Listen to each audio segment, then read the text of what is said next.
That's a song written by a guy that was locked up in Alcatraz from 1958 to 1963. He smoked the harmonica inside his colon, and every time he farted,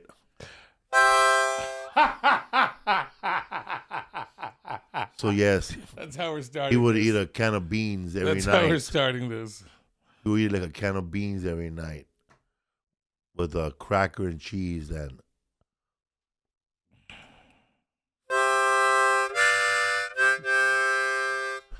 Play it again, Joe.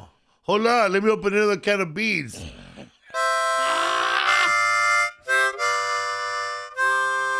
Yeah, man, he was sent to the gas chamber. Oh. What's up, everybody? History for Fools here. Howdy. Felipe Esparza, Butch Escobar. What up, people? Scholar in charge. Foostorians. Hey, want to shout out to San Jose Redding. Thanks for all the love this when we were out there once again. And then Portland also, thanks for all the love. We love you guys. Shout out to Portland, Oregon, man. You know who you are. You were back you were in the green room taking a lot of abuse.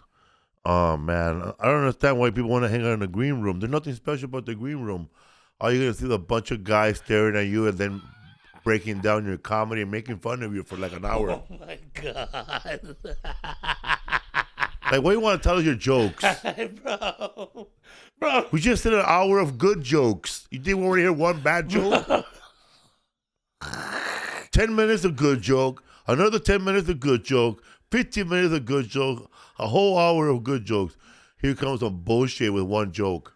In the back. You're trying to come to me and tell me how this joke works. Oh my Bro, God. Let me tell you how jokes work. They work on stage. They don't work through fucking, hey man, I want you to hear out this joke. Well, jokes don't work in whispers, okay? It was the most heinous joke ever, too. And you looked at him and you go, you gotta let the crowd get to know you before you start saying stuff like that. I know some comics don't get it. Like, they think that people like Joe Diaz, people like Louis C.K., people who actually people like what's his name?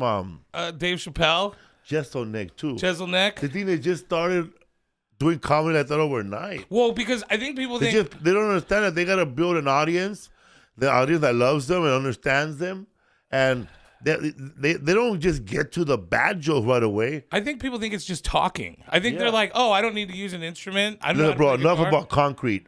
But I think people generally think that all we do is go. I know this because I still show up to open mics on Tuesdays and Wednesdays at the Improv and the freak show that comes in there. And I don't mean like, because there's a lot of great comics and then there's a lot of great people that are going to be comics, but there's also a lot of people who don't know what the fuck to do with their lives and they're fucking super weird and different. Are you off your meds? Maybe you want to do stand-up comedy. Exactly, bro. And they're Show coming up to out. a potluck and sit there with a bunch of people who are delusional like myself, and you also do stand-up comedy. Yeah, I mean, we also thought, but there are people that I'm like, I think you don't acknowledge that you're way out of your depth here, you know? Like, this isn't for you. Like, go write poetry or do a one-man play, but fucking comedy is not your thing. That guy, though, my other favorite part of that night was when he goes and tells you this long-winded, disgusting joke, like graphic, and you go, you know what part I'd cut out of that? He looks at you like you're about to tell him something profound. He goes, what? He go, all of it. I'd cut all of it out. In fact, I wouldn't say any of that. And that's when you're like, you got to get people to know you before. You can just go up there, bro, and do a sodomy joke in the beginning. Like, that's not like you wouldn't start out with, you got to think about stand-up like this. Would you start off with that in a conversation with a stranger? Exactly. No. You let the guy, you shake his hand, and then blah, blah, blah, blah, and 3 minutes in after you start laughing, you throw that in there. But bro, you gotta get them going, bro. Well, you know what's funny is that actually people will do that to you, thinking, or they do it to comics in general that they see, but they'll walk up and say something heinous, thinking we're gonna be like, where were we? What theater was it? Where the theater guy looked at Rodrigo, he's all, here you go, hey, fat fuck, here. And he went to hand him the joint, and Rodrigo's like, what did you call me? He goes, I always like to fuck with people, bro, here. And it's like, no, you can't. Who's that guy? You can't start, the guy with like the Asian guy, the Blasian guy with the curly hair that was working with, I think it was in. The one with Chepo? Yes, the one bro. That said he's never going back to the Bay? Yes, the one that was like he's like how he thought we wanted, like we didn't like California either at first, because he was like, would you go back if you left? And I was like, I wouldn't leave.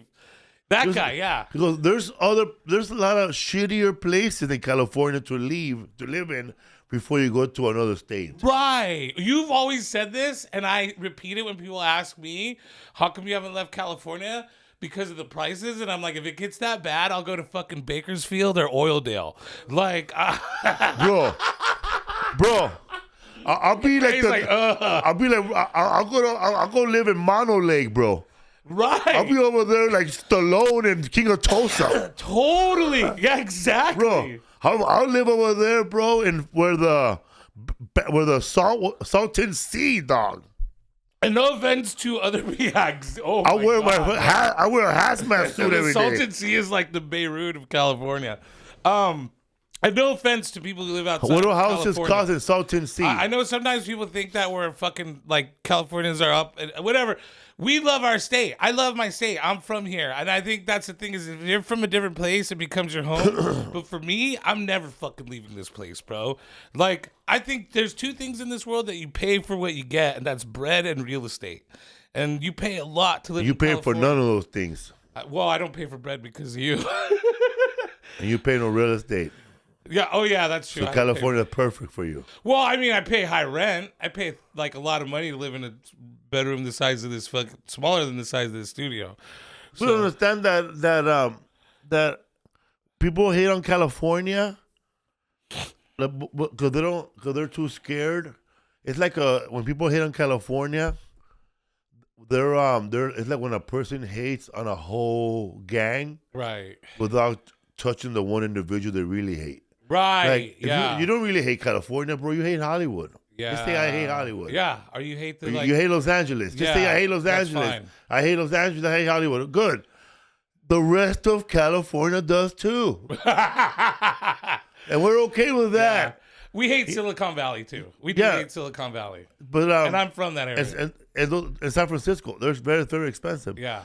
But once you take away like those four cities, we pretty much have Peoria, Illinois.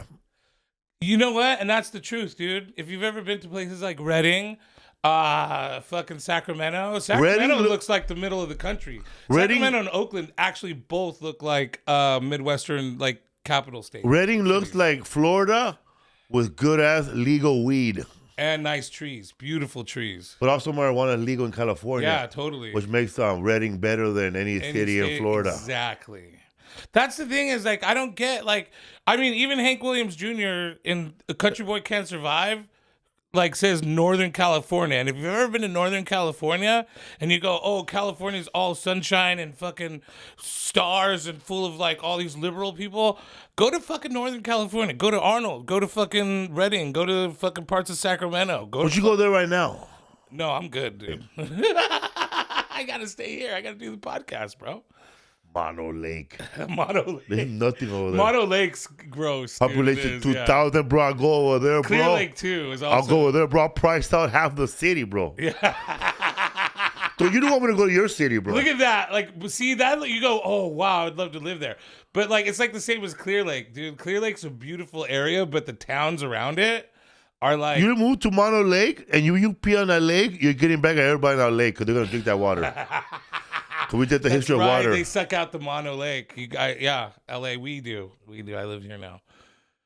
We take from the Mono Lake. We also take from the Colorado River. Yes. Right? Isn't that? Yeah.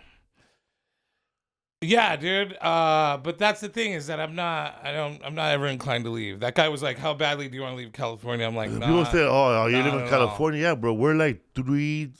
Our state is size is 3 times your state in population Right. and land. Do you know what people keep saying is California is failing? But we just announced the other day that we went from being the 5th largest economy fourth. to the 4th. How is that a failing state? I'm sorry. Because there's a lot of illegals that we took their money. We're not gonna pay them. It's true. That is fucking true. That is actually so true because of our agriculture and illegals working here, leaving Social Security behind, leaving all that other stuff. And people say like stuff when we were in Redding, California. Somebody was saying, but then they didn't tell me. Yeah, man, that's a lot of it's like a lot of KKKs in Redding, California. Yes. And I was like, is marijuana still legal in fucking in Redding? Yeah, then I'm all KKK with that. Because they ain't coming to my show anyways. Yeah, exactly, dude. Just don't get a DUI because you might see a. And here's a fun fact for all you country people out there, all you fucking like. Get to the fun fact. Okay.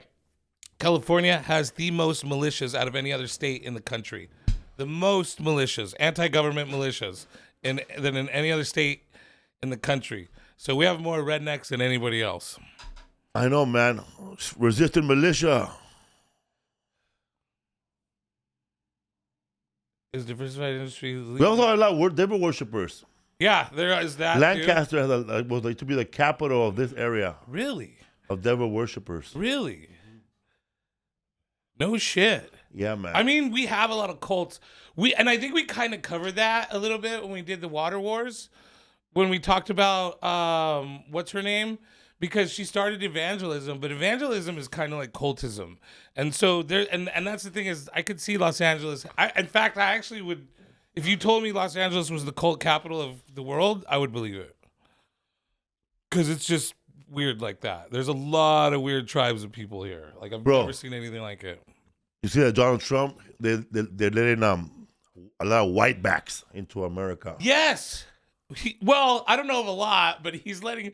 What's funny is that what's funny is that for the first time in my life, you're gonna be able to say I lost my job to an African American.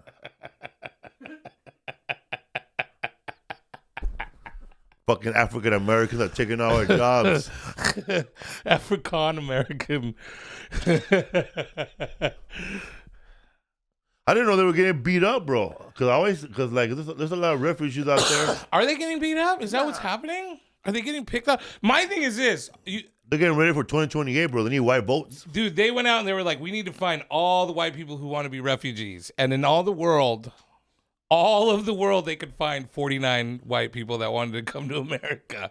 Everybody else is like, sad. Everybody else is like, we got it good, bro. We're good. That economically shows you how bad things are for fucking brown and colored people in this world. No, that's sad, bro. That means that of all the other places that only like white people from South Africa want to come. Right. That means the other white people all over the world said, nah. I'm good. That's how bad it is here. That's how bad it is that's how good they're doing it somewhere else. That's true. Hey man, you're in England. You want to come live in America? Nah, we're good, mate. We got free healthcare over here, though. You think I'm gonna go over there and fuck up my teeth? Get shot? Get shot? You know? I never heard of gun. Yeah, they don't have that's the thing is like gun violence in other countries is like astronomically low compared to ours. We have that significant issue. So welcome to America, African people. Enjoy the guns and butter. And the freedom. That's weird, bro. We're letting the bad people from Lethal Weapon 2 in America. That's fucking hilarious. That's right, dude. Too old for these rigs. What if we have a free of like? I'm too old for the rigs. What if we have like a spree of like hostage takeovers of large buildings? Oh yeah, they were the bad guys in Lethal and fucking Or what is it they do in Lethal Weapon? Are they kidnappers? No, bro, they're money launderers and drug dealers. Right. Yeah, that's right. You cannot even write me a ticket. Political Asylum. You never seen Lethal Weapon 2? Long time. That's the one with Joe Pesci? No, it's not. Yeah, it is. Joe Pesci was a accountant for the South African. Leo Getz. Whatever Leo gets, right? Yeah, whatever you need, Leo Getz. I saw it in the theaters. I vaguely remember it. Like, I remember Lethal Weapon 1. But they were all the bad guys from South Africa. Okay. Yeah, it was the movie was, if you when you watch the movie again, it's very like anti-South Africa, the movie. But the protested about South Africa, this, South Africa, that. And I didn't know this, but I caught a little Easter egg when I was watching Lethal Weapon 1. There's an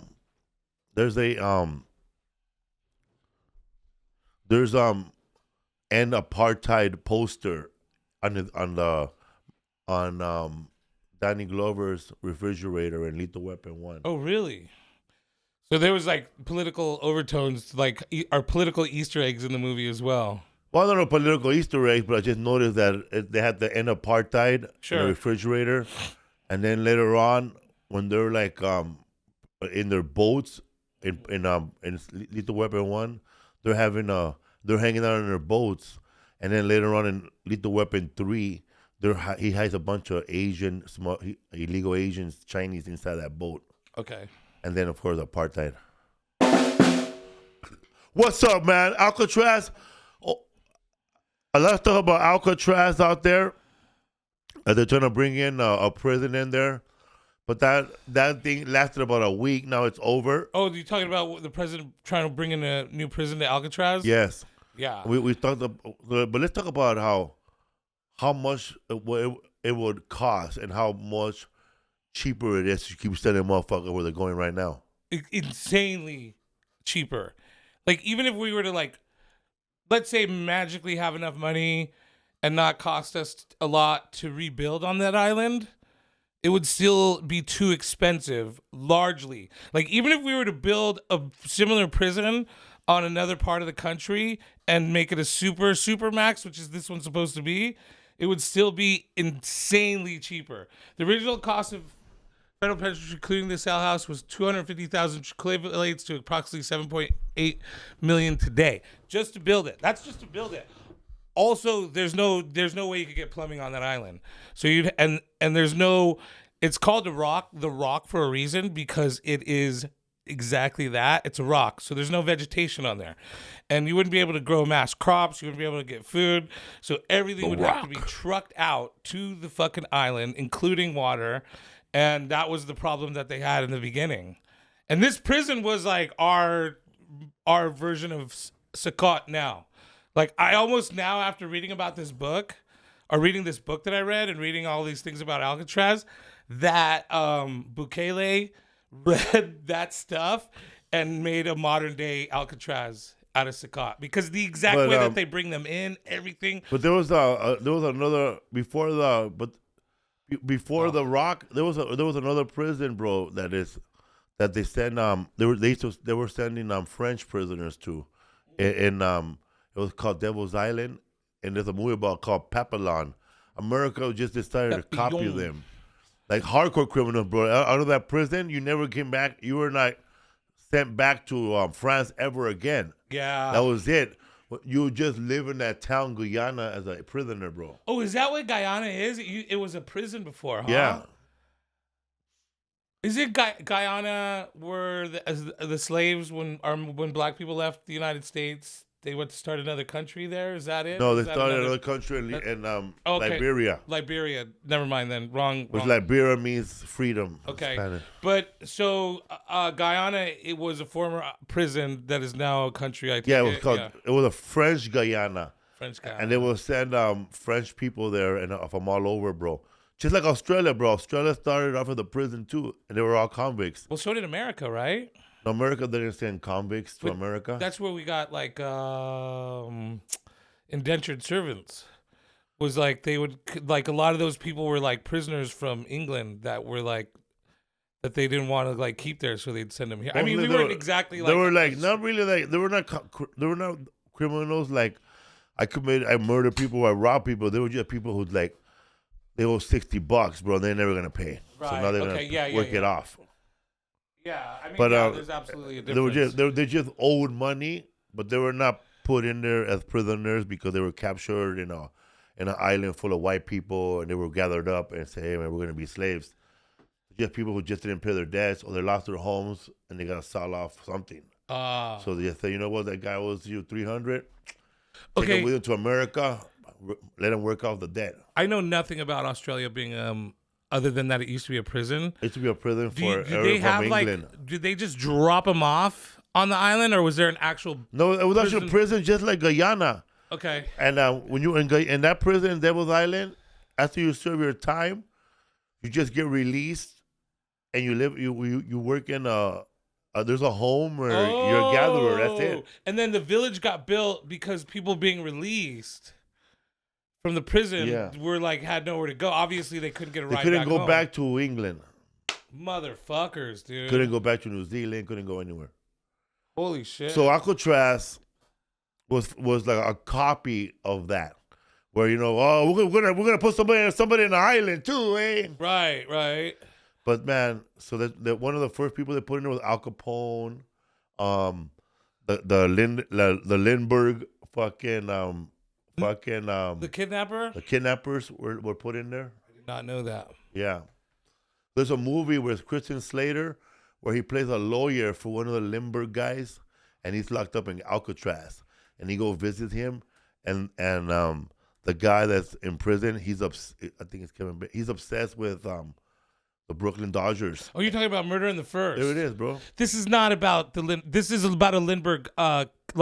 So that is actually a case. No, but that guy says that he was one of the guys that kidnapped the Lindberghs. Yeah. So because I movie. just read about this in the book. In the book. Right, and the movie and the book even says the movie misrepresents the whole thing, but it's a guy that was charged under the Lindbergh law. Because after the Lindbergh baby was kidnapped, there was no laws preventing people from overt laws preventing people from being kidnapped. But in the movie, to make the movie, I guess, more Hollywood, he was a Lindbergh. Yeah, okay. He was one of the guys that was in the car driving. That's it. He didn't even touch the baby. You know what? I think they did mention something of that in the book. I perused over that. And he was very, very young, so that guy was really obsessed. He was I don't know much about the movie, but he was obsessed with the Brooklyn Dodgers, and he had no idea that the Dodgers had moved to LA yet. Okay. So Christian Slater told him. Yeah, those guys are completely blocked off. So they're blocked off on the world. And this guy builds a little model stadium in the prison. There was another guy, the Birdman of Alcatraz. Birdman of Alcatraz. Tell me about him. Okay. Let's see here. I have all my notes. And this guy, this is because we were on the run this weekend. This right here, man, is a mask of one of the escapees of one of the Anglin brothers, which is another prison escaper, El Chapo. So Robert Franklin Stroud, born January 28th, 1890, and lived till November 21st, 1963, is known as the Birdman of Alcatraz. And here's the thing, dude. I don't know anything about these guys. You hear about Machine Gun Kelly. The only one we all kind of knew about was Al Capone, right? And this is the Birdman of Alcatraz. And he didn't do anything insanely crazy to get locked up. Overall, he didn't. He robbed a bank. I think he He murdered, but I mean, he didn't murder like Al Capone murdered. He didn't he fucking killed I don't even think it was a couple people. I think it was one person. I just remember thinking the crime was lackluster compared to what Al Capone was doing. But the thing was that he was crafty and he was super. Oh, that's right. Yeah, he was a pimp in Alaska. He robbed a bunch of banks. But see, that's the thing is Alcatraz wasn't necessarily a place where they held insane criminals. It's just where they held people that escaped all the time, because back then you could escape from jails and prisons like it was nothing. So they held these guys in here, and Robert Stroud was a guy that could talk people into anything. I mean, anything. He talked the place because he was at another prison for a while, and he at another United States penitentiary, and he talked them into blowing a hole in the wall of his cell to the next cell so he could have two cells. And then he built an office so he could write books about canaries, because he found a dying canary one time, and he brought it back to life. And then he like became fascinated with canaries, and he started doing studies on canaries. And he actually, dude, like he was so smart that he developed like a tool to shave like meat down, like, you know, to study to a certain degree that he could look through it in the microscope. And he had all this equipment in his other cell, all kinds of shit, books written. He was like, actually, a lot of aviary medicine and studies have him to thank for the research that he did. There was a lot of misinformation in his books as well. But that was the thing, is at some point, the new government, like whenever the new administration would come in, they were like, all these guys living off the hog and being spoiled, and this was one of them. And you gotta understand, this guy's been in there for like years doing all this research, selling these books. I think he made like 3 books. And then one night, in the middle of the night, they're like, hey, come with us. He gets on a train and gets shipped to Alcatraz. And he's left again now with nothing, maybe a few books that he wrote, but that's it. And he started doing the thing with birds there as well. But the problem is that he was able to convince anybody into anything, and that's why they moved him there. And that's what he's famous. When did Alcatraz open? Alcatraz opened August 11th, 1934. And went all the way to 1963, March 21st of 1963, and was open for 29 years in operation. Before that, it was a military prison, and before that, it was a base shortly for a while. Before that, it was barren land that belonged to Pio Pico, who's the governor of California. We had talked about him in other episodes, and so that's kind of the history. When were you there?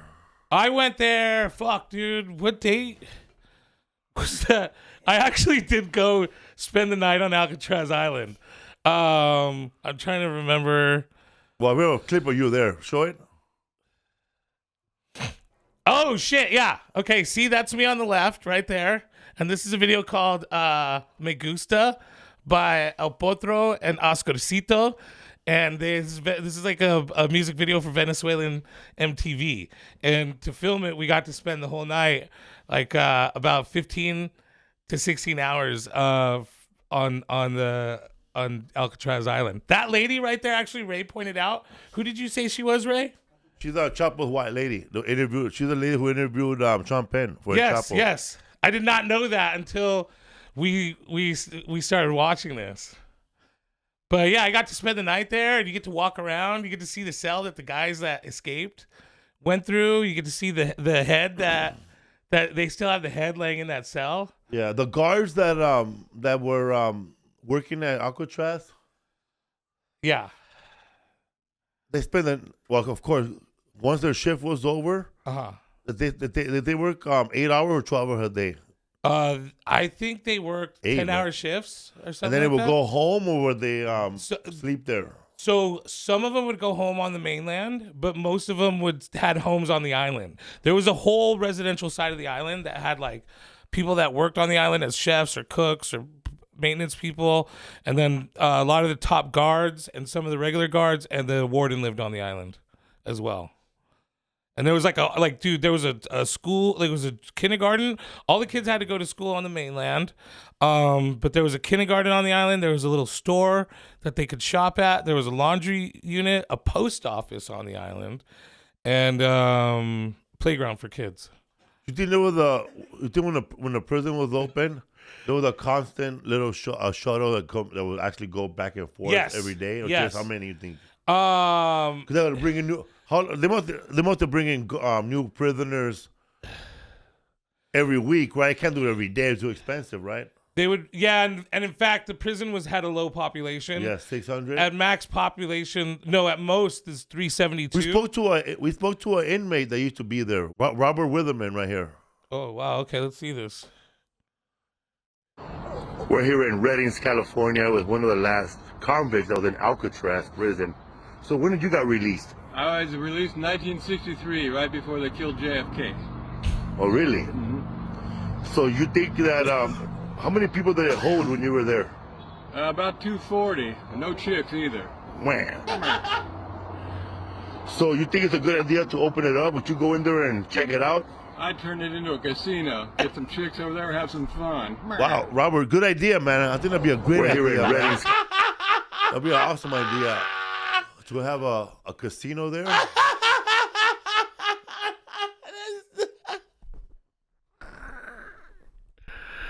Bro. That's Larry Bubbles Brown. What are you talking about? That's Robert, bro.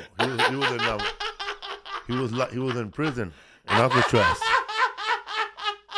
Wasn't he right? How long that guy was? How long was Robert in there for? That guy was on tour with us in Reading. What are you talking about? He featured for you. What are you talking about? I ran into the guy. I thought you really did. We were in California. We were in Northern California this week, and I'm like, this motherfucker actually went out and found someone, because we were in the green room with that guy from Sunset Connect, and he was like, I know someone who was at Alcatraz, and that's Robert. Murr. That's fucking murr. Shout out to Larry Bubbles Brown, locked up. When did that guy Robert come out of prison? 1963. Who? The Birdman. The last inmate to come out of Alcatraz was that guy. Was that guy right there? And we have a mask too for one of the people that escaped.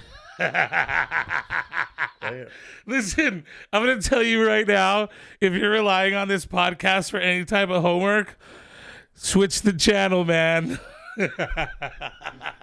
None of this is reliable information, even the stuff that I actually looked up. The last prisoner was who? Frank C. Weatherman. That was the guy we just the guy we just spoke to, man. Pancho Weatherman. Can we see a picture of Frank C. Weatherman? Show him again, brother. Show the video again. Show the video again.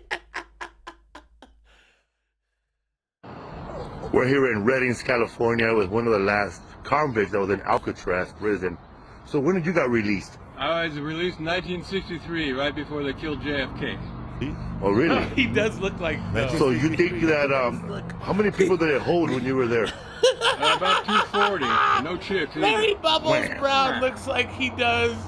So you think it's a good idea to open it up and to go in there and check it out? I did my research, not like you, bro. We're trying to run on a title. I'm good, bro. We're here in Redding, California, with one of the last. Who did you interview? I didn't interview anything. Exactly, bro. You didn't even try to make anything up or try to be creative for the podcast like I did. Just grab somebody. You just gave up. I can't find nobody, so I'm not gonna do nothing. I'm sorry. But yeah, at least I found a guy. I gave him the facts about the other real guy. How much did you pay him? Did you buy him lunch? Yeah, that for a Pop-Tart. Oh my God, bro, that was hilarious, dude. Holy fuck! There he is. That's not okay. Now that's Frank Weatherman, right? No, let's look up. Just randomly Google Larry Bubbles Brown. No, Google it.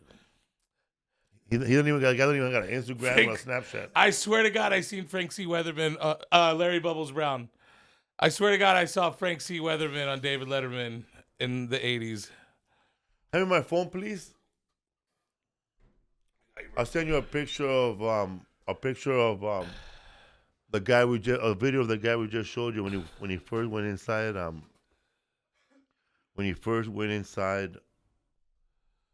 prison. Holy cow, dude. That was a good one, man. It was a nice help. There we go. There's Larry Bubs right there. No, that's when he came out, bro. Fresh out the pen. If you guys do Larry What Bubbles are you Brown, on? What are you on? What's your Instagram?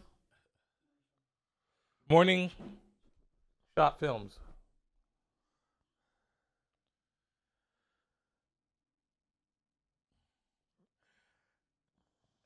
If he knew Bubs too, dude, he would fold in a minute. Dude, what are you talking about, bro? What are you talking about? Bubs, first of all, Bubs won't even. I did my research because he's afraid of germs, dude. I don't. Here, I sent you a picture of him when he was locked up, bro. He went in when he was 22 years old. I gotta see this.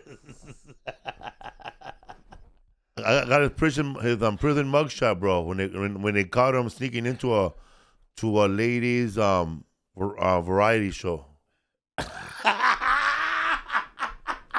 So that's Frank Weatherman. When he first went into Alcatraz, and then in '63, you can see how much he aged in those 20 years, and that's him now. Show us that video again, that next to that face, bro. Come on, man. The interview was from 40 years ago, bro. What are you talking about?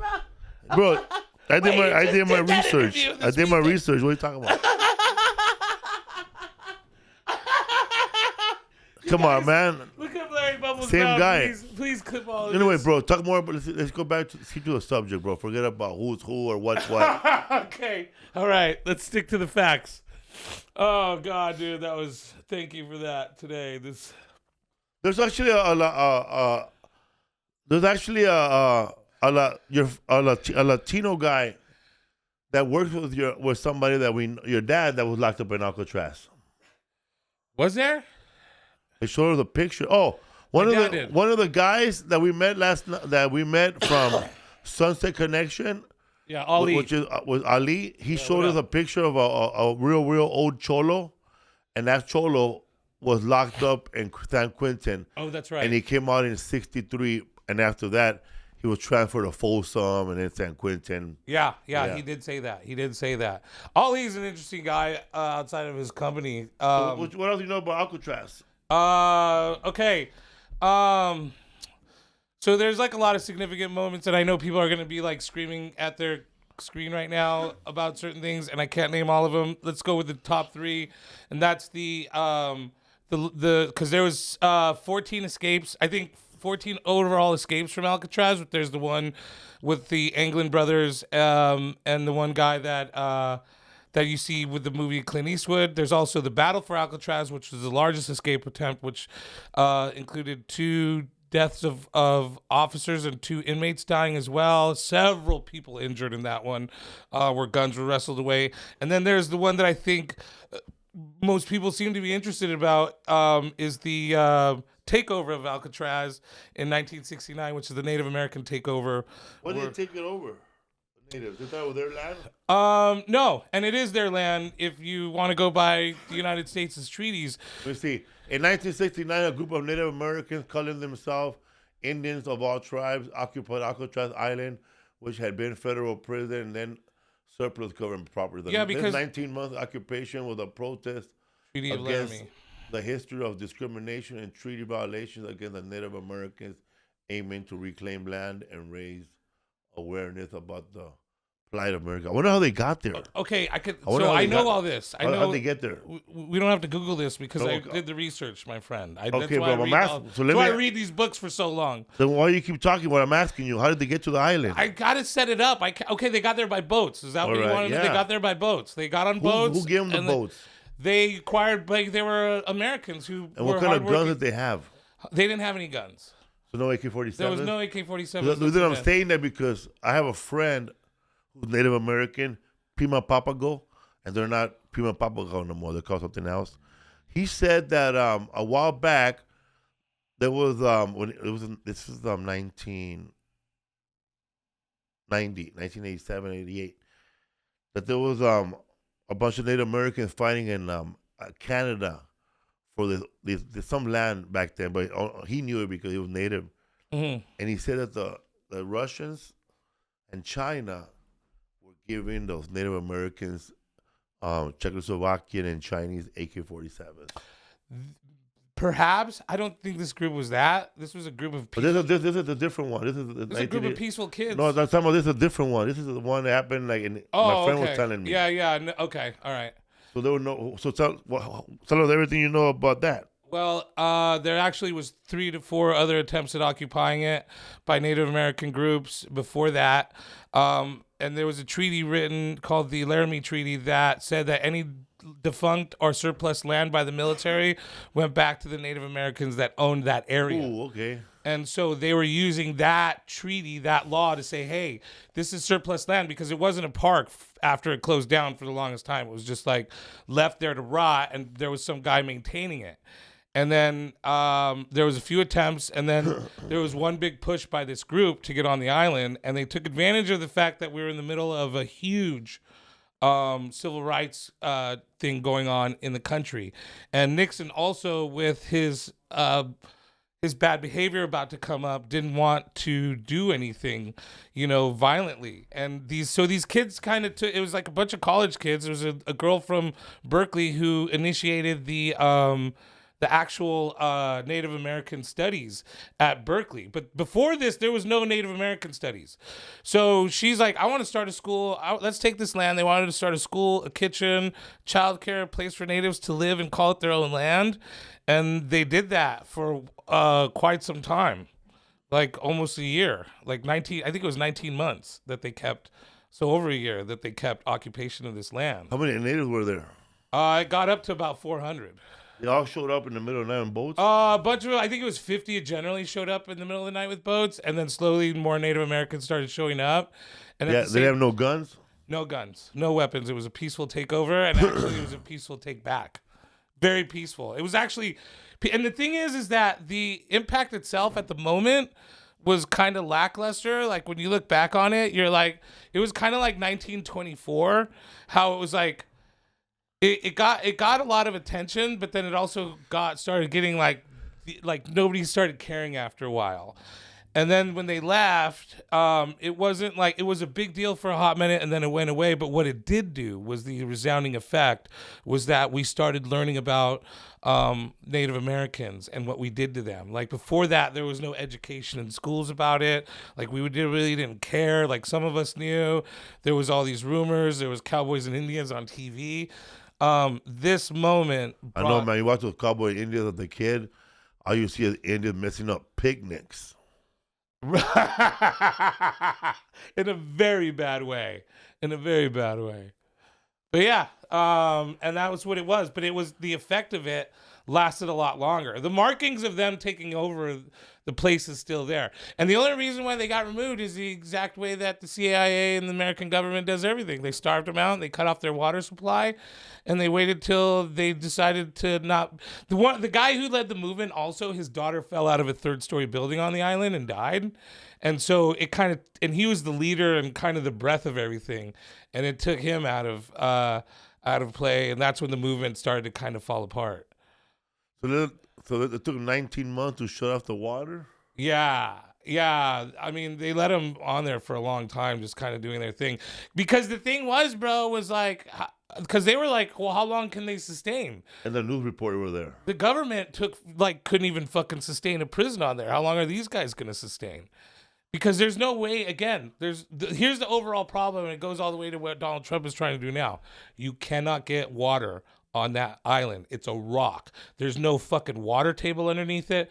The fucking only water that's around it or near it is all fucking salt water, and desalinating it is too expensive as well because we don't even have equipment like that could do it in that fashion. So like this island is useless. It's fucking useless other than it's an attraction. And even for those native people, it was like only a matter of time before they couldn't sustain it. It's kind of one of those things that should have just been what it was, which was an army base, and then left at that. But it was built to do the same thing that, like, because that was the thing. That's why Al Capone is so famous for being there, because he had such influence. Like, he was getting bedding brought to his jail cell in Kansas. What's that fort in Kansas? The Leavenworth. Leavenworth, yeah. So he was in Fort Leavenworth and took over the prison now. Bro, he took over the whole prison. He bought a hotel next to because he went to prison with $92 million in his pocket. Damn. Even despite all that tax stuff. And so he bought the hotel next to it, and he had his family staying there, and he was buying off the guards to take care of him. And then again, that's when the government was like, yeah, there it is right there. The government was like, let's get him the fuck out of here. And they sent him, like, in the middle of the night, picked up, taken to Alcatraz, and living like he's never ever lived before.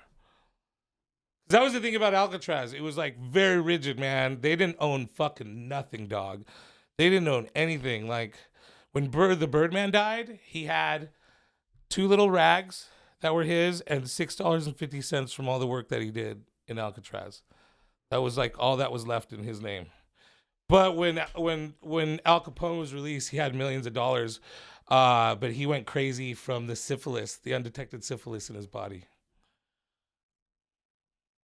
In the movie, Alcatraz, Escape from Alcatraz with Clint Eastwood, the Birdman, he chops his fingers off in the wood shop in front of the guard when they take all his paints away.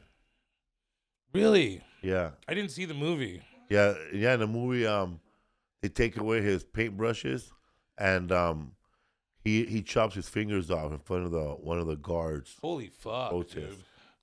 I don't think that happened in real life though. And in the movie, he was crazy though. That dude was like fucking. He was like Hannibal Lecter, crazy.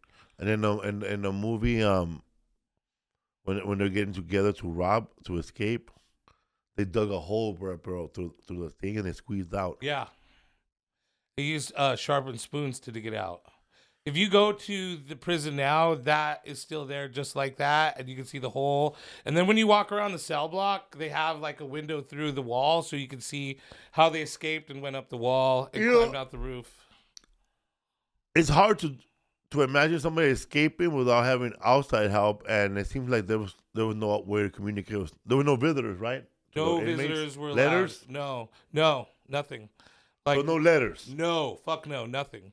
Because this not even a phone call. Nope. It was designed to isolate you from people that would help you. This prison was designed to eliminate high profile guys from having power and high level escapees to leave. It actually up until the first escape, it was deemed like inescapable. But and honestly, didn't that guy from that movie with Christian Slater, that guy had already escaped another prison. That's why he was sent to Alcatraz. Yeah. Wait, what? The guy that he was protecting. He was the guy the main character in the movie besides Christian Slater. Okay. He was in Alcatraz for escaping in another prison. Yes. He was in Stand because of Limber. He escaped. Yeah, he escaped. All these guys were there because they were good escape artists. Like that's the thing, dude. Is what's funny to me is there's Sakat, my favorite prison in the world. What prison is that? That's Sakat. That's where all the guys from El Salvador are being sent to. Right? That's in El Salvador? Yeah. Which is like our version of Alcatraz. But a lot worse. Yeah, actually, it's a lot worse. I don't know about that prison, bro. Every time I see the videos of same inmates. I have not seen I'm not saying that the prison doesn't exist, but I keep seeing the same inmates. You don't think there's as many as they say there is? I'm not saying there ain't many, but there's only one video. Ooh, you know what? You're onto something here. There's only one video. Right. I see these guys all the time. I don't see no other new guys. I don't see bringing in no fat dudes. Can I give you a comparison to this? I'm just saying, but so they talk about in the book, and it's widely known in the Bay Area, or people who are into Alcatraz, that there's this place called a dungeon, and it's where they would send prisoners who were misbehaving, and it was fucking heinous in there. And what the guards actually did, and this is in the records, is that they would march the guy, and since so many guys were in solitude and weren't able to speak to each other, there wasn't information along saying like, hey, this is bullshit. But they would march the guy down into the D unit, which was the dungeon, and then they would how many people are there, bro, getting their balls scratched? Yeah. They were marching to the prison and what? So they were marched down into the part where that everybody didn't want to go, that was scary, that was fucked up, like Seacott, and then they'd give them a few days there, and then they'd march them back into another part of the prison that was isolated but better, so that the other prisoners were like, they're fucking taking us down there and leaving us to rot, and they're actually not. But it was a psychological game that the administration did to keep the prisoners in line. So maybe that's what's happening. Is that what you're? I just feel like the same video every time. Yeah, absolutely. Hey, it's the same video, bro. Like they're showing us the same video, same inmates, same cholos. Right. I haven't seen no new cholos in that video. I haven't seen anybody getting nabbed. Right. New people. Right. Maybe they grabbed all of them already. They've gotten a lot. What it cost to feed 40,000 inmates, bro? In fucking El Salvador. We're gonna break down this one, huh? That's the opening day of Sakat right there. See, I think this video, like, Oh, was it really? See the same video, Well, bro. Same video. I saw this video Yeah, because last year. I don't care that it was 3 days ago. I saw it, the same thing. I saw it when it opened. I watched the opening of this, and this is the opening right here. This is Like these guys right here with the tattoos are not from America. No, these are all from El Salvador. There's nobody in that video from America. This video was taken before Donald Trump's. If you ever to show a video of Americans getting thrown into that prison, they'll be darker because we have better sun in America. The sun hits us better. Is that true? There's a better tan. We eat. We'll be fatter. Okay. We eat better in America, and we're just fatter, bro. I don't give a fuck if you're an immigrant that came from El Salvador skinny. In America, we good, dog. Eat real good. Even But if you're like when I mentioned that the guy saw her husband in that video, I'm sorry, lady. Let's see that video. Well, that guy's. Here's the thing, dude. Is like, yeah, I want that guy to come back, and I'm not talking about it. But that guy's probably living good right now. But see, you're getting too far of the conversation here. We're talking about seeing him in the video. Right. Well, that's it. We're talking about his conditions. We're talking about where he's from, what he did. Where's that video? Right. That's what I'm asking. Yeah. You're getting too ahead of the conversation here, bro. She said she saw her husband, but where at? The other motherfucker looked the same. Right. Yeah, I mean, yeah. Like they're the perfect. It's like they were all. I'm not gonna say nothing, but it sounded like they were all hired from Central Casting. We need like 5'5" men all lined up together. Yeah, I don't know, dude. I don't know. Yeah, it's there's a lot of people in El Salvador that are like freaking out right now because of this place. Yeah, but it's safe. The streets are safe though, bro. You can ride a skateboard without getting jacked. Right, but also if you have a tattoo, you can just get picked up off the streets. They have a 90-day suspension, and it's repeatedly happening on their version of habeas corpus, which allows so El Salvador has somewhat the same thing that we have, which is called habeas corpus. What does that mean? It means that I have to have a warrant to come into your house. I have to, even if I arrest you and you're an immigrant, you have to face due process. Yeah, you do. And so habeas suspension of, and that's the habeas corpus writ, which demands that. It's a right that all people living in America, not just Americans, have. The suspension of that takes away the right to do that, which is what our administration is considering right now. But in El Salvador, they've already pulled it from them. And every 90 days, because it only lasts 90 days in El Salvador, every 90 days, Bukele restarts it. And if you have tattoos, just even the tattoos that you have or the tattoos that I have, we get taken in. Those? Yes. And we get questioned. What do those tattoos mean? And if it means a gang, even from 20 years ago, 25 years ago, bye. There you go. You're gone. And so that's what's happening in El Salvador. That's what people are claiming that are not for what's happening in El Salvador. But there is a large majority of people, and I'm not going to ignore those people that are like, we're fucking happy. We're not being terrorized by these people, which is true. Those people were fucking terrorizing. But we're talking about Alcatraz right here, right? Yeah, sure. Not El Salvador. Okay. Yeah, sure. So let's stick to Alcatraz. Okay, all right. All right. Stick to the facts. What do you know about Alcatraz? What do you want to know? I want to tell me something different. You seem like you know more about Salvador, which is not the subject. Let's talk about Alcatraz. Well, you were talking about El Salvador, and you asked me about it, and that's what the information I gave you. So you can't say. Well, I just said it's the same video. Right.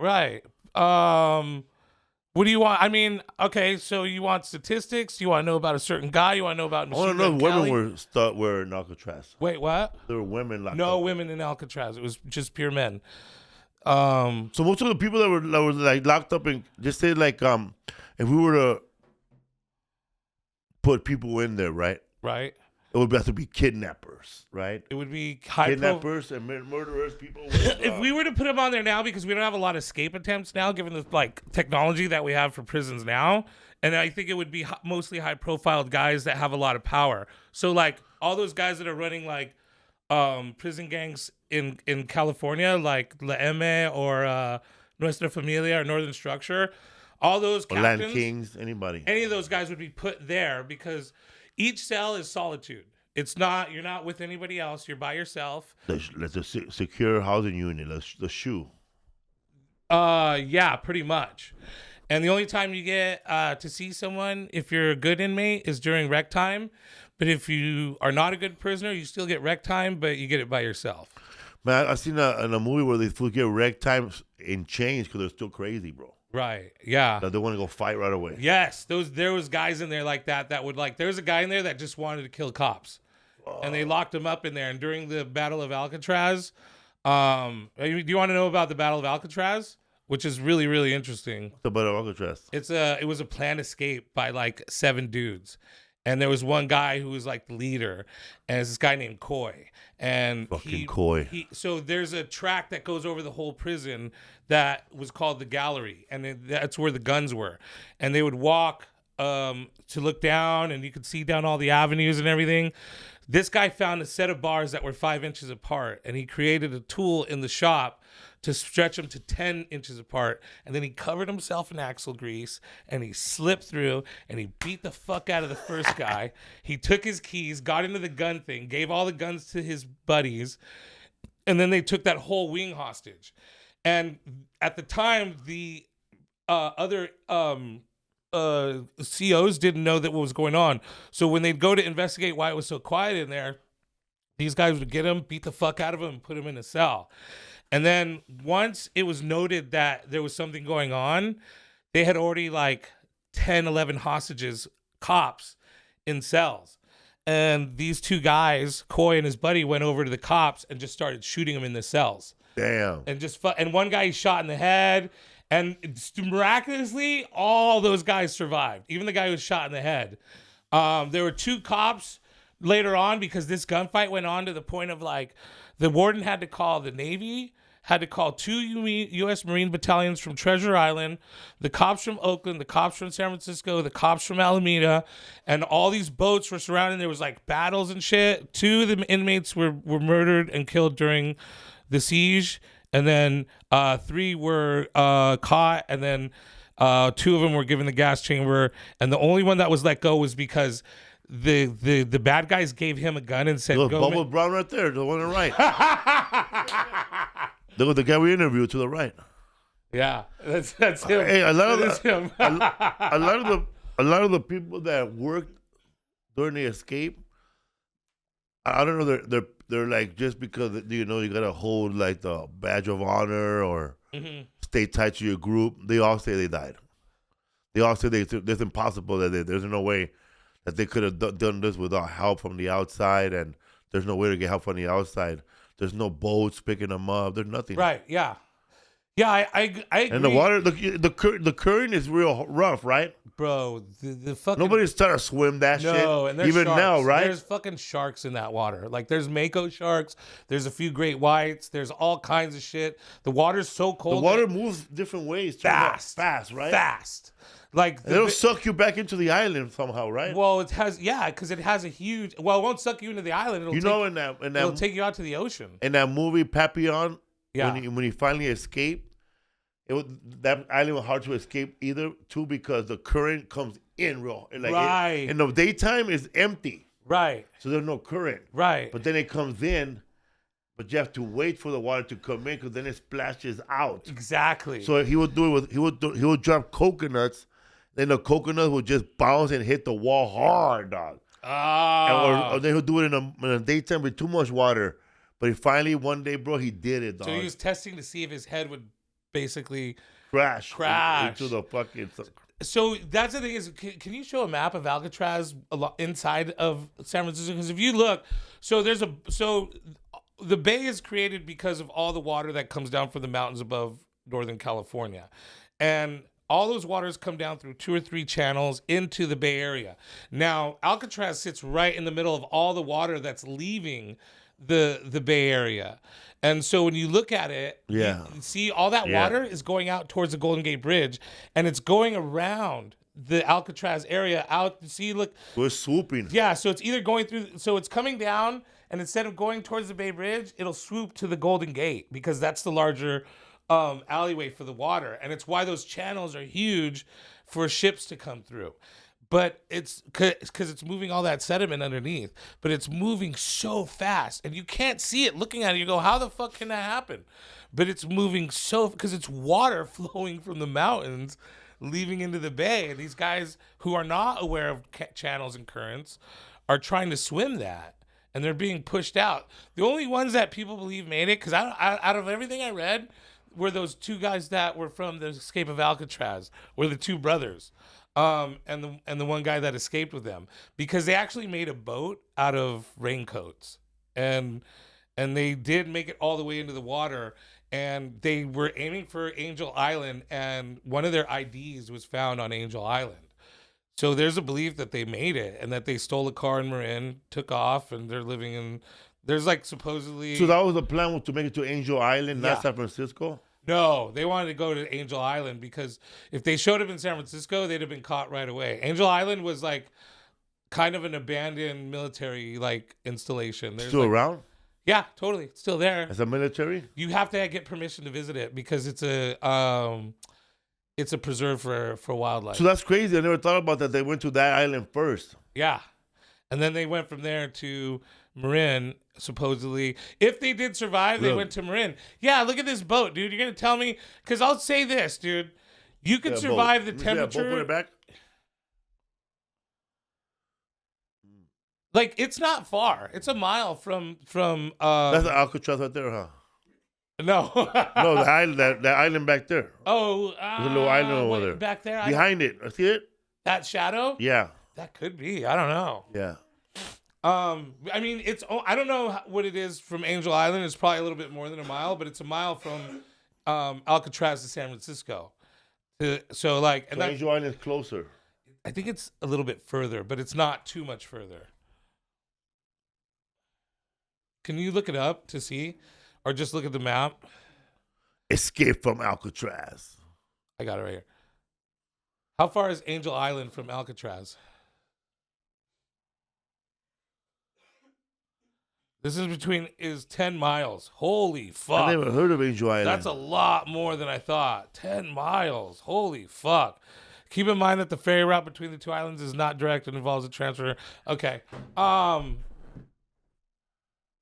Yeah. Okay, there's Alcatraz. There's Angel Island. It's way closer. See, that's not at all what I was thinking.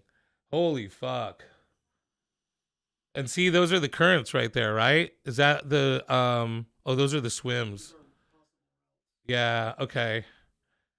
See, but the Angel Island makes sense because it's the most abandoned. Those other areas would be super. Go back to that real quick if you can.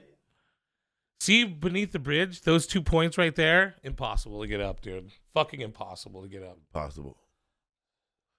But they should make a casino like that guy said. I think that honestly, bro, that would be the best thing And to show do. the people in and out. Yeah, that would be honestly. That's not a fucking shout out. And to that then bring in prisoner. like 100 million pounds of dirt from somewhere and make the island bigger. Right. Yeah. That's the other thing too. Is you were saying that the other day. I don't think if we knew you were saying it to be funny, but yeah, you can fucking add water. Like now we know how to terraform. Yes, because China expanded an airport illegally somewhere. Totally in the China Sea. And there's an South island China of Sea. China, of Japan that China been encroaching for years and making it bigger and bigger, bro. Right. Check out Oh, those are the currents right check there. out the illegal island built in China outside of Japan.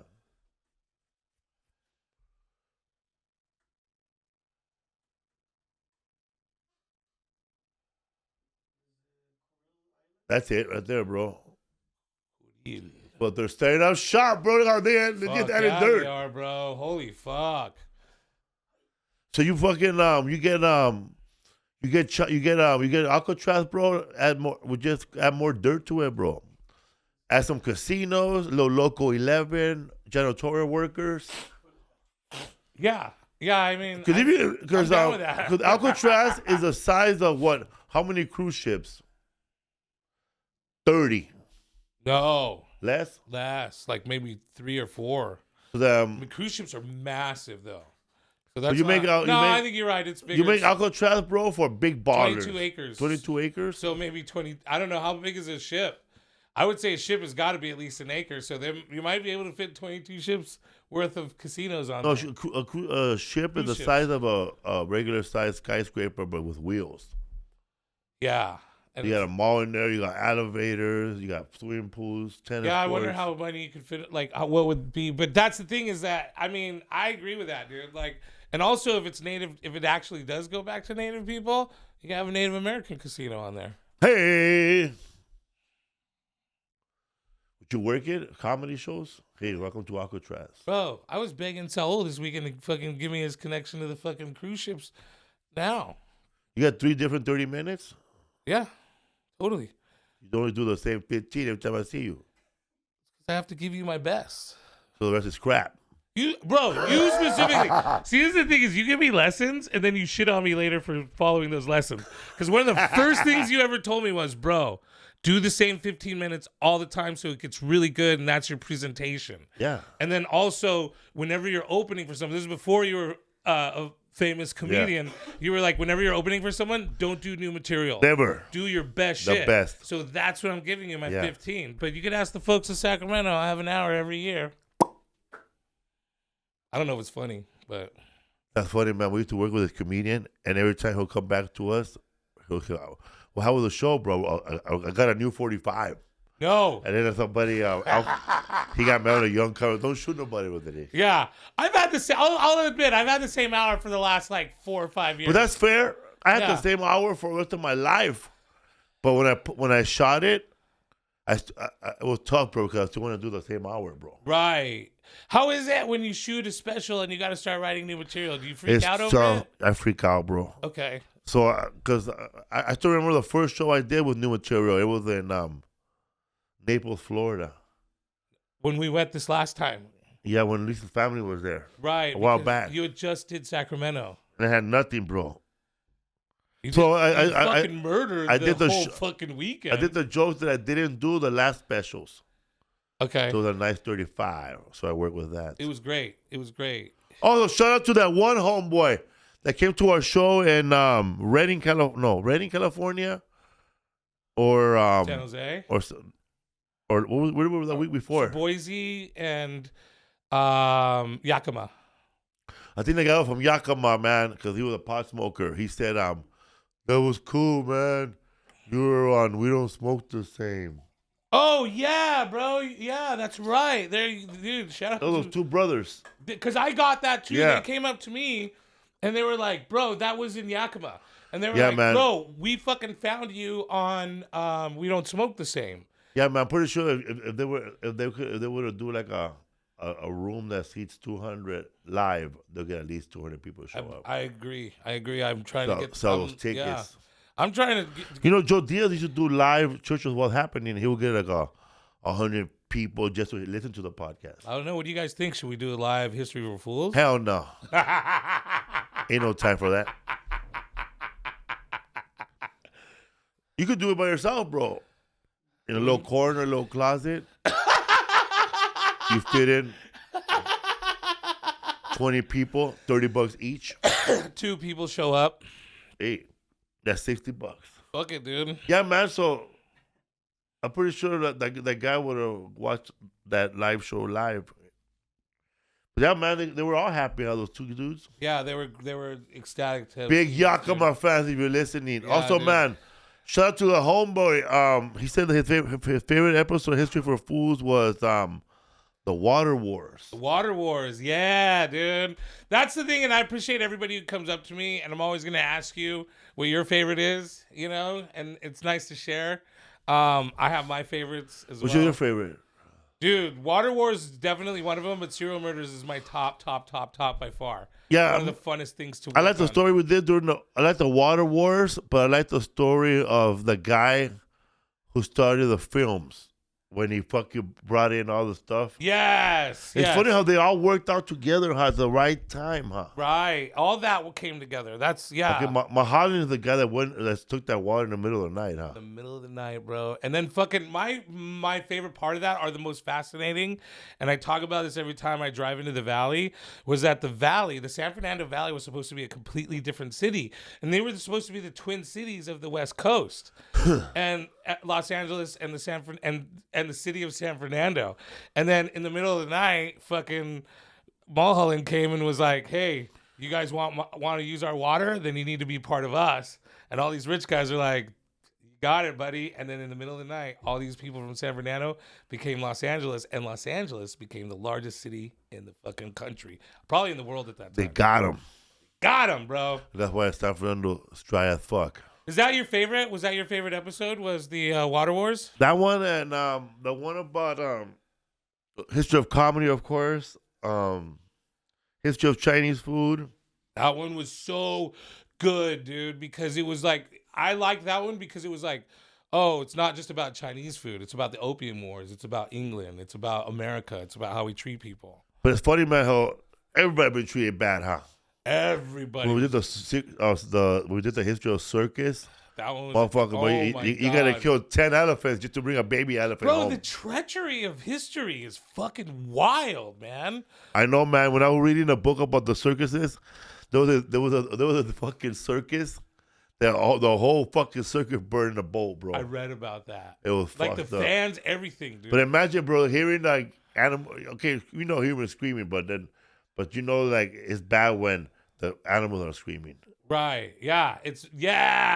That you could hear the animals screaming, dude. That shit was. I think we read the same book. Yeah. I can't remember, but I think that was in that. Yeah, dude. I think when people go, I can't watch the news, it depresses me. I'm like, dude, I'm not a historian, but I think of historians, actual guys who know all the details of history, because if you know that, then you know it's been fucked forever. It's been fucked. Yeah, they don't want to. People would like want to hear the truth, but they can't handle the truth. Right. Well, the other thing is, you don't know how good all of us have it right now. The poorest person living in this country has it better than the richest king of England, hundreds of years ago.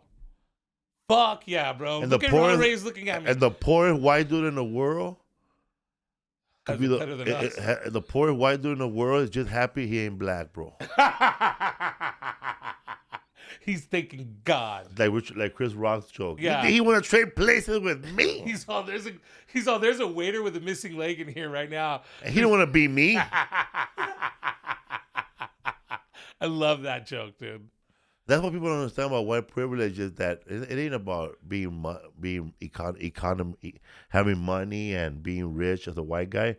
Just being white, it's a privilege, because you could be driving with your car, and I'm not gonna think twice that you stole it, and the cops ain't gonna think twice that you stole it. Absolutely. But you see a black man driving a nice car, the whole world gonna be thinking that he stole it, and that's the sad thing, is that because of the movies and the books that we read, that we have to see a person who's dark as fuck and darker than us as a bad guy, and that's the way the way and people say that we're mad at Hollywood, but it's Hollywood that made you think that way. There hasn't been a movie ever built where a black guy goes after a bunch of white guys who committed a crime. Right. Well, here's the thing. When the last time a black guy went undercover as a surfer to catch a bunch of bad guys? That's a new Point Blank idea with Hell yeah, bro. What's his name? The fucking guy from Sinners?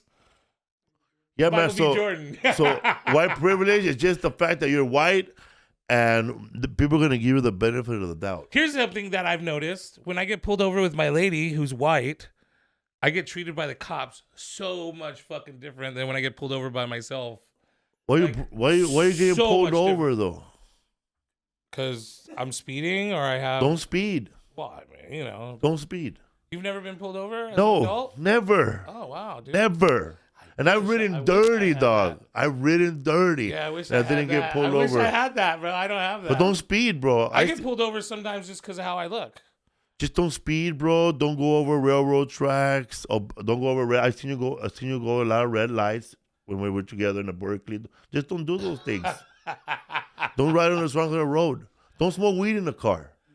All right. See, your car, I will pull you over just on the fact that I know your car's dirty, and I'm gonna find something there that's illegal. Like what?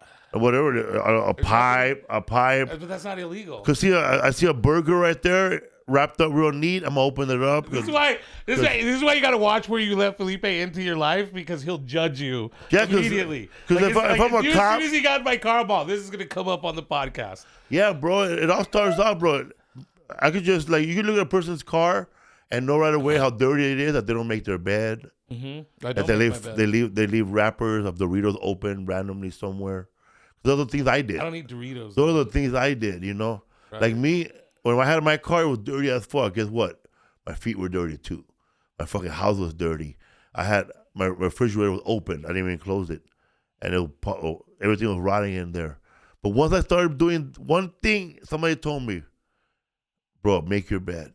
And then I make my bed. Then everything else followed, bro. Like, I started picking up stuff off the ground. I started tying my shoes. Something I never did, bro. My shoes always been slip-ons. No matter what, when I buy them, I tie them once, and that was it. Yeah. You start with little things, you know, like reading. All right. Like you, Rizzo, and Alfred Robles, probably could have a contest, bro. Like who has the most trash in their car. Bro, one time Alfred Robles, Willie Barcena went inside Alfred Robles' car and jumped off and threw up.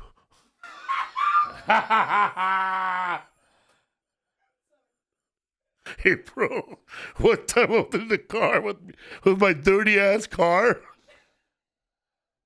My car was dirty, dog. I farted, and Alfred Robles threw up, dog. Oh, no, bro. Oh, man. That's awful, bro. He threw up because I had a burrito there and I couldn't find it and it was rotting, bro. It stunk. Oh, it's so gross. And then I farted, bro. And I feel like this, bro. Yeah, dude. I'm the It same was like way. this, dog. I don't even like that shit, dude. And my window didn't open either. Yeah, you're tasting what that motherfucker ate when that happens, dude. And that fool threw up. I call that logging. Oh, he farted and he wanted to throw up and then Rodrigo wanted to throw up. No. That's what happens. Because it stunk so bad. It was so gross, dog. But Alfred Robles' car was the worst. It was Stop, green. dog. It was Stop. green. I had roaches, bro. He had roaches. Like I was telling Gabriel, you should fumigate this car, bro. That's enough.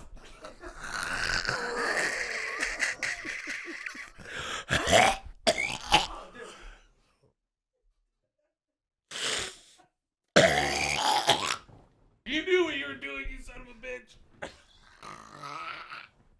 History for fools. Ah! That would happen when we try to swallow one of those I'll skeleton. see my car. Stop. Fucking That shit. would happen when we try to swallow one of those skeleton keys from Alcatraz. Oh! Talk about how the doors in Alcatraz they all close by one lever. Yeah, it was innovative at the time. I think now they have a different system, but that was the first system that they built. When they built the new part of the prison, they installed all the tracks, and it was like, you could pull all of them open with one lever, or you could pick which one you wanted to go to with a certain notch and pull that one, and that would only open one door. Bro, I just remember something, bro. That I would open chips in my house, Doritos, Yeah. and then throw the wrapper on the floor. Okay. But then I started noticing that I do it in my hotel room. Right. That's what happened, bro. I was treating my house like a hotel room. Right. Thinking that housekeeper's going to come in one day. No, never. I never did. Never did. Yeah. My mom cleaned my house one day, bro, and she found so much shit I lost, bro. Like a rock. Like a Coke rock? Nice. Did she give it to you? She said she didn't throw it away. You had to answer for it. Yeah, that's the worst. Fuck yeah. I remember time I dropped a pipe in front of my mom, bro. We both stared at it. And I picked it up jokingly. I thought you quit. Did that really happen? What did she say? Did she laugh or did she get mad? She laughed, bro. That's fucking classic, bro. You have to laugh at that. So what's up, fool? Shout out to Butch's father, man. Doing good things out there. Helping people with math and shit. Getting algebra. Meanwhile, Butch over here is a dunce. It's funny how parents, man, they always help other people out there, but except the people they need to help. My pops is a big help, but you know that. Yeah, he's a big I will say, and my mom, activist, huh? he was a huge activist. I'll say this, dude. This is the first time I've talked about this publicly, but I'm already starting to make jokes. My mom, as much as of a pillar of a community as she was, helped everybody, was super abusive and beat the fuck out of me like my whole life. And I Got to take out some of them, mijo. These fucking kids over here, they break my heart. I want to beat their asses and shit. They don't pay attention. Yeah. I feel like a cop's kid or a principal's kid when it's like, how come they're fucking all good and special and I'm not? What the fuck did I do? That's how I feel, bro. Like I'm watching these YouTube videos, these dogs doing tricks, and I'm looking at my dog rip cushions apart. How come you guys don't learn how to do that shit? Why aren't you swimming? Look at this guy. Look at you. Why aren't you doing tricks like that? Shit, you bark at squirrels. I feel your dogs, though. I do feel your dogs right now. How come you don't clean your car? Bro, I remember, man, my car went out just dirty, bro. But the passenger seat was so broken that no matter who sat there, if I made a left turn, we're gonna spoon all the way to my destination. Fuck yeah, dude. You'd be like, the fucking the seat slides over. oh, I had to warn somebody to get into the back seat because there was a big pole out of the front seat that was stabbing that came out, and if you get in too far, you could scrape your chin. No, yes, dude, like super dangerous, rusty shit in there. How about that one car your homeboy had with a hole on the bottom? Have you ever had the one with the passenger seats missing? And it's just a bench in the back. How about you make a left turn, you gotta hold the fucking the passenger side of the door. I've actually had that car. Bro, I had a car, bro, that every time I started, it would talk shit to me like, loser. I started, it'll talk to me, hell no. That's my car. Hell no. Bro, I thought the engine light was always like part of the car, dog. Yeah. Growing up, you look over, it's yellow. That means it's on. It's good. Hell yeah, man. Anyway, man, when you're a struggling comic, cleanliness is like as far away as godliness to us. I feel that. That's the thing though, is like, cause like you get in my car right after I get back from a run, and it's like filled with shit because I've just been driving, eating, and throwing. And to your credit, you are making a good point. My dad would probably sit here and agree with you. Like if you start cleaning up the very small things in your life, the big things in your life get cleaned up. That's the message you're trying to tell, right? Yeah, baby steps. But I had to work on. But I'm also telling myself that too. Right. Because, yeah, man. I think I started out with myself first, and now I'm working on my way into like physically cleaning things up. Like my problem is that I have like 100 shirts to throw away, but every time I buy a throw away 20, I come back with 30. Do you keep a lot of shirts? You like are you like kind of because that's my problem with clothes is like it still works even though it's not like it's got holes in it or something. It still works. Like you, man, you like shorts, man. You like to dress up like Hitler Youth. I love shorts. I don't like to be. The only time I wear pants is sometimes in here or on stage. But if I had my choice, even in the winter, I'd wear fucking shorts. Like Fluffy. I wouldn't say that. Don't denim shorts. They're ugly shorts, huh? Don't compare me to that guy, bro. Like that's a whole fucking costume on there. Like you don't like denim? I'm not trying to say against him. Fluffy, do your thing, homie. I love that you're doing that. You look great. But for me, wearing Bermuda shorts and Bermuda shirts is people would just fucking shoot me. You never like I'm watching you on a big screen right now, and I'm looking at you. And I never seen you wear a Hawaiian shirt. No, never. Or like I don't see you. Never wear a Hawaiian shirt, bro. Like I don't see you like wearing a Tommy Bahama shirt like your father. Black shirt, jeans was like my uniform in high school and after. This is like probably this is blue almost, but yeah, I don't like to go out of the realms of darkness. It's just I just never was like into fashion. I was just never into like how the fuck am I gonna look when I and now like on stage I try to like wear clean shirts and You're the wolf shirts.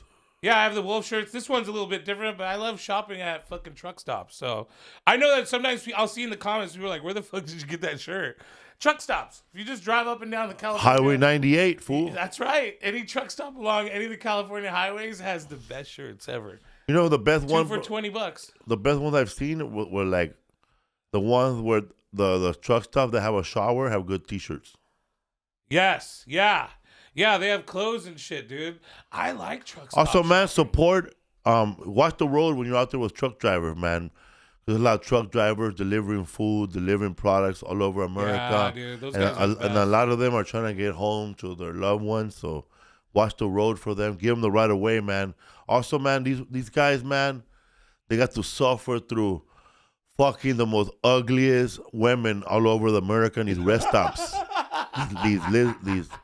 these desert lizards. Lot Lizards. So, man, not only that, man, they got to deal with the ugliest prostitutes in America. Right. So protect them as all will. Right. History for Fools. Butch Escobar with the Alcatraz facts. Felipe Esparza. was the only one that we could say has worked in Alcatraz. In this group. Yeah. And also shout out to Larry Bubbles Brown for playing the actor who was from Alcatraz. Love you, Bubs. Bro, that fool was driving. Do you have that video or is it Rodrigo's? I have the video. Bro, that is when you were explaining that to me, I already knew you like because you started out not saying who it was, and I was like, I bet you that was Larry. That was Larry. You have shows coming up? I have shows with you coming up. Yes, sir. And then I'll be at the Riff Raff this month. Check out the Comedy Store. Check out my Instagram, Butch Escobar. And So you're a regular at the Improv, but not working there anymore. no, I'm just I'm like a past comic there. Okay. Meaning, like I get booked for cold open. So you can still go like a cold opening. Oh yeah. I have no problems. Like I left the Improv like peacefully. I love you guys. I just have to do because the problem is they have me working every night. Yeah. And then they weren't going to be able to give me time off to go on tour with you and other comics. So I had to make a decision. I love that place. And working there was probably one of the best jobs I ever had in my life. And, give a shout out, if I can, to Rita for always looking out for me and Hell yeah, understanding bro. my comedy. So And your comedy's getting better, bro. I see you up there killing it, hosting. you. That You have a means lot, so much to me. you have a lot of confidence up there. Dude, thank you. Kind of more like you feel free. Like this is what I'm gonna do. Yeah. I mean, I feel a lot more confident now. The Improv had a great show the other night. They had like Craig Robinson closing it out, Paul Rodriguez was in the show, Yeah, Tim Dillon. the lineups at the Improv have been really good. Lineups at the Improv have been spectacular. Comedy right now is on fire. Both Comedy Store and the Improv and the Laugh Factory are doing really great. And I'm glad that it's like you're still hungry. Like I see it in you. Like I get motivated that you're still thirsty for comedy. Like a lot of people who've been doing it for as long as you do, they see it like mundane routine. They don't even want to go over their set. But I guess working at the door as a doorman humbled you and made you hungry for comedy. Yeah. Plus, also people love this podcast. Hey, the podcast actually has helped me big time. It's why I moved to LA. I wasn't gonna move to LA until I was like, bro, thank you to Felipe and his wife and the management team for putting up with me living out there. But I was like, at some point, I don't know if this, they're gonna get sick of me coming out, so I'm gonna just move out there. And so I moved out here, and then moving out here gave me so much more confidence. It was like, holy fuck. Because I didn't think I would get past at the Improv. I didn't think that I could stand with a lot of these people out here. You're doing it. I've been having so much fucking fun. And no, man, the hustle is the best part. Chasing after it is the best part. I'm kind of worried that if one day I have what I want out of comedy, that I won't chase it anymore. Because right now, I fucking love chasing it. I love living in my fucking tiny ass room, fucking struggling for this shit. I can go get a job right now, pays me a lot of money with what I know and what I have under my belt. But fuck no, dude. I want to do this the rest of my fucking life. I love comedy. Fucking love it, dude. Hell yeah, man. They're going to bury me with a microphone in the coffin. They better, people dude. People going to pass by with a microphone and go, hey, what's up, fool? It's sticking out of your hand, and people just come by and roast you. Hey! Hey, the first time he takes a pass by, this is the first time he's stiff. Hey. All right. This ain't the first time he died, guys. Yeah, hey. Hey, man, who's your cold opener? Wow, man, he's leaving the earth the way he came into America, in a casket.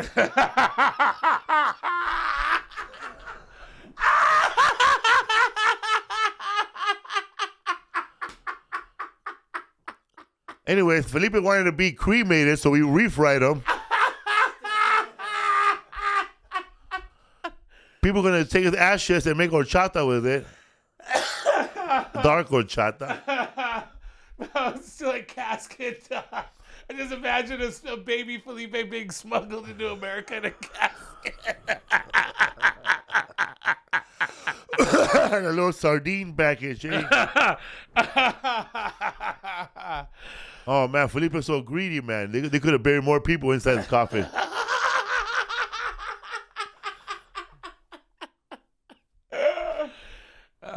Fuck yeah, dude. Shout out to, what's your father's name? Bob Escobar. Bob Escobar, man, and his lady. Hey, dude, I wanted to thank you, too, because, like, I try my best to not, like, let people come in the green room and stuff, and I kind of noticed that, like, my people, were in the green, like, because my girlfriend was with me, and then my buddy Ali, he did bring weed, then my dad came in, and you indulged everybody, you were polite to everybody. Everybody sent me messages to let you know that they had the best fucking time there and that really appreciated your hospitality. But me most of all, bro, because like I've never seen my dad more proud in my life than this weekend. Because like that was the thing is the San Jose Event Center or San Jose Civic Center is where I used to go watch plays as a little kid, watch concerts as a teenager, took my son there to watch plays, and then I got Yo Gabba Gabba. There. Yeah, I saw Yo Gabba Gabba. But my dad being able to see us there and walk around and all the memories. He has a picture of me in front of the Civic Center, and I should have brought it, of me as a baby in front of, holding me in front of the Civic Center. I saw that picture, bro. You look cute, bro. Yeah, you were bald with a goatee. You were in combat boots, bro. I came into the world like that. An Anarchy shirt. What's up, everybody? History for Fools. Dates coming up. FelipeWorld.com. Go check them out, man. Thank you, guys.